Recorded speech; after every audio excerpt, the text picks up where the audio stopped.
करते हैं, प्रार्थना करते हैं, विश्व के देश, अधिकारी, अधिकार के पदों पर रहने वाले आपके शब्दों की सामर्थ्य की रस्सियों के अधीन हो जाते हैं। वे आपके वश और नियंत्रण में होते हैं, आपके नियंत्रण में होते हैं। आप कोई सर्वसाधारण नहीं है, आपके पास बहुत कुछ है आत्मा में। आपके शब्द आपके मुंह से निकलते समय आपको लगते होंगे साधारण, लेकिन वह आत्मा की जगत में बहुत बड़े और महान उत्तरों को लेकर आते हैं, परिणामों को प्रकट करते हैं। यदि आप बोल देंगे कि प्रभु ऐसा नहीं होना चाहिए, नहीं होगा, क्योंकि यीशु मसीह ने क्या कहा, स्वर्ग और पृथ्वी का और नरक का पूरा अधिकार मुझे दिया गया है, और वो बोलता है कि वो मैं तुम्हें देता हूँ। आपके पास में वो अधिकार है, इसलिए आपके कहे बिना नहीं होगा। इस काम को अपनी जिंदगी में होते देखने के लिए आपको वचन पर चलना जरूरी है, वचन का पालन करना जरूरी है। वचन कहता है वह जो स्वर्ग में विराजमान है हंसेगा, प्रभु उनको उपहास में उड़ाएगा। क्यों उड़ाएगा? क्योंकि वे क्या कर रहे हैं, परमेश्वर के अभिषिक्तों की दिए हुए निर्देशों को मानने से इनकार कर रहे हैं। तो क्या होगा, परमेश्वर जो स्वर्ग में विराजमान है उन पर हंसेगा कि मेरे अभिषिक्तों का उपहास उड़ा रहे हो, तुम फंसोगे।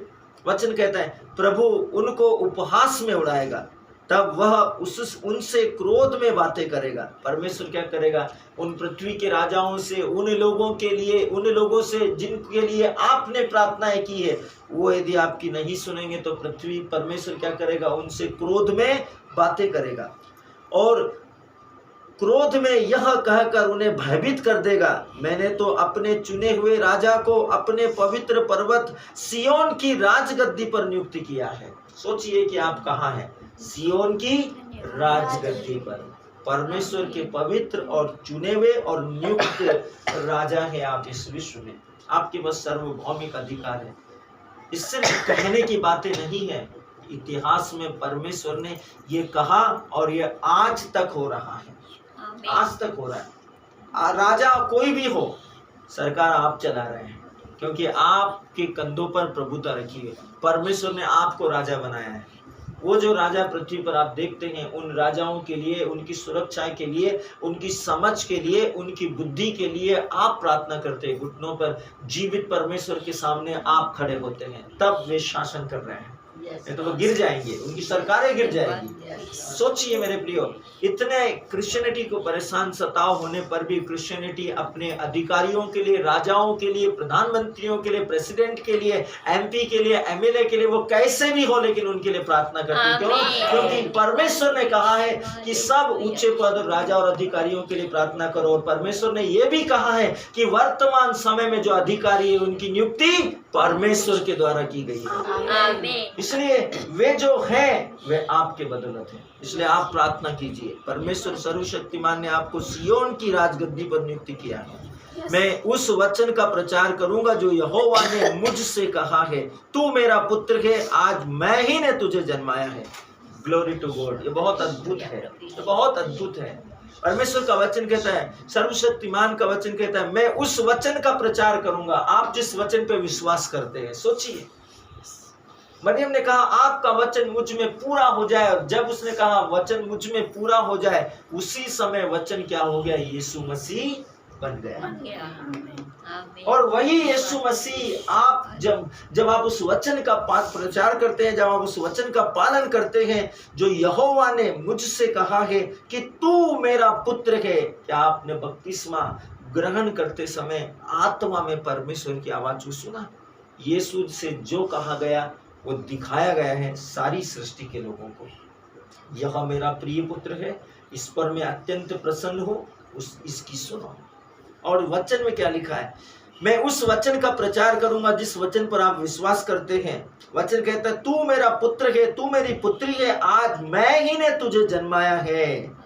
परमेश्वर का वचन कहता है मुझसे मांग और मैं जाति जाति के लोगों को तेरी संपत्ति होने के लिए और दूर दूर के देशों को तेरी निज भूमि बनने के लिए दे दूंगा। आमीन। परमेश्वर ने आपसे कहा है मुझसे मांग और मैं तुझे जाति जाति के देश, राष्ट्र और उसकी भूमियां और उसकी संपत्ति तुझे तेरे अधिकार में होने के लिए दे दूंगा। क्यों? क्योंकि तू मेरा पुत्र है, तू मेरी पुत्री है, तू मेरी संतान है और मैं ही ने तुझे विश्वास में जन्माया है। आप विश्वास से जन्मे हैं। आप जरूर अपने माता पिता से जन्मे हैं, मैं जरूर अपने माता पिता से जन्मा हूँ, लेकिन आप जो मेरा जन्मे हैं, आप जो यहाँ पर हैं, हम विश्वास से यहाँ पर हैं। तो हम किससे जन्मे हैं? विश्वास से, विश्वास के वचन से। तो हम परमेश्वर के पुत्र और पुत्रियां हो गए और सब कुछ हमारे अधिकार में दे दिया गया है। वचन कहता है कि तू उन्हें लोहे के डंडे से टुकड़े टुकड़े करेगा। यह अधिकार का राजदंड है जो आपके पास में है। यीशु ने कहा स्वर्ग और पृथ्वी का पूरा अधिकार मुझे दिया गया है और वह मैं तुम्हें देता हूं। यह जो लोहे का राजदंड है, यह आपका अधिकार है। तो कुम्हार के बर्तन के समान उन्हें चकनाचूर कर डालेगा। कुम्हार के बर्तन कैसे होते? मिट्टी के, और जब लोहे की रॉड उसके ऊपर पड़ेगी तो क्या होगी? तड़ तड़ तड़ तड़ करके टूट जाएगी। वचन कहता है इसलिए अब हे राजाओं बुद्धिमान बनो, हे पृथ्वी के शासकों सावधान हो जाओ, डरते हुए यहोवा की उपासना करो और कांपते हुए मगन हो। पुत्र को चूमो। कौन है पुत्र? आप और मैं। हर एक वो विश्वासी जो विश्वास के स्थान में प्रार्थना कर रहा है। परमेश्वर निर्देश दे रहा पृथ्वी के राजाओं और पृथ्वी के लोगों को, जाति जाति और देश देश के लोगों को। परमेश्वर कह रहा है डरते हुए यहोवा की उपासना करो, उससे प्रार्थना करो, उसके सामने कांपते हुए मगन हो। पुत्र को चूमो। वे जो मेरे अभिषिक्त हैं उनको चूमो, उनका आदर करो, उनका सम्मान हो। ऐसा न हो कि वह क्रोध करे एलिया के समान और तुम मार्ग ही में नाश हो जाओ। परमेश्वर ने आपके मुंह में परमेश्वर की आशीषें और परमेश्वर के सारे अनुग्रह, आप जिसको ब्लेसिंग देंगे वो ब्लेस हो जाएगा, और आप जिसकी ब्लेसिंग को रोक देंगे उसको ब्लेसिंग कभी नहीं मिलने वाली। वचन में बहुत स्पष्ट लिखा है जो तुम्हारा सम्मान करेगा मैं उनका सम्मान करूंगा, जो तुम्हें आशीष देगा मैं उन्हें आशीष दूंगा, जो तुम्हें श्राप देगा मैं उन्हें श्राप दूंगा। आपके पास में अधिकार है, ये आपका अधिकार है। इसलिए कहा गया पुत्र को चूमो। आत्मा के जगत में मेल फीमेल नहीं है, सब के सब परमेश्वर के परम प्रधान के पुत्र हैं।